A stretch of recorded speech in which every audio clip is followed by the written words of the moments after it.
students. So in this video we will talk about inertia, which is a subtopic of laws of motion. तो start करते हैं इसके basic definition से।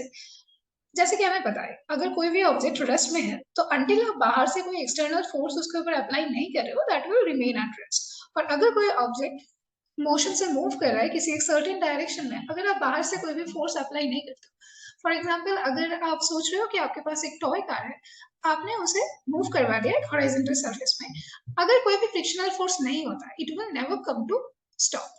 That means every object tend to keep on doing what they are doing. तो ये एक natural tendency है हर एक ऑब्जेक्ट का कि जब भी हम उसके स्टेट ऑफ मोशन या स्टेट ऑफ रेस्ट को चेंज करने की कोशिश करें, it will offer some resistance.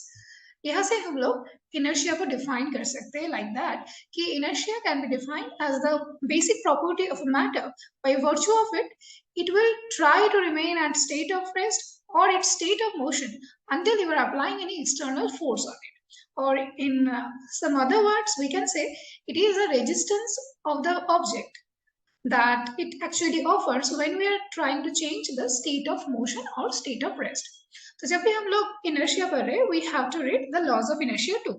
So what does it say? It says the same thing. That means an object will continue to be in its state of rest or state of motion until you are applying any external force on it. अब हमें देखना है कुछ important factors और important notes related to inertia. तो next start with a question. क्या आपको लगता है कि हर एक ऑब्जेक्ट की ये जो रेजिस्टेंस फोर्स है वो सेम होगा? नो, क्योंकि ये जो इनर्शिया है ये डिपेंड करता है मास के ऊपर। तो obviously object to object mass vary कर रहा है, और as object to object mass vary कर रहा है तो the tendency of the object to resist that change will also change. So हम लोग इसको बता सकते हैं कि inertia of the object is solely dependent on the mass of the object. More mass an object has, more inertia it offer.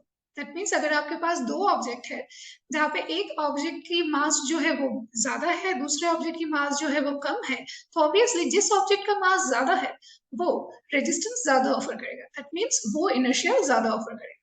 तो हम लोग बोल सकते हैं कि massive object produces massive inertia. So this is everything you need to know about inertia.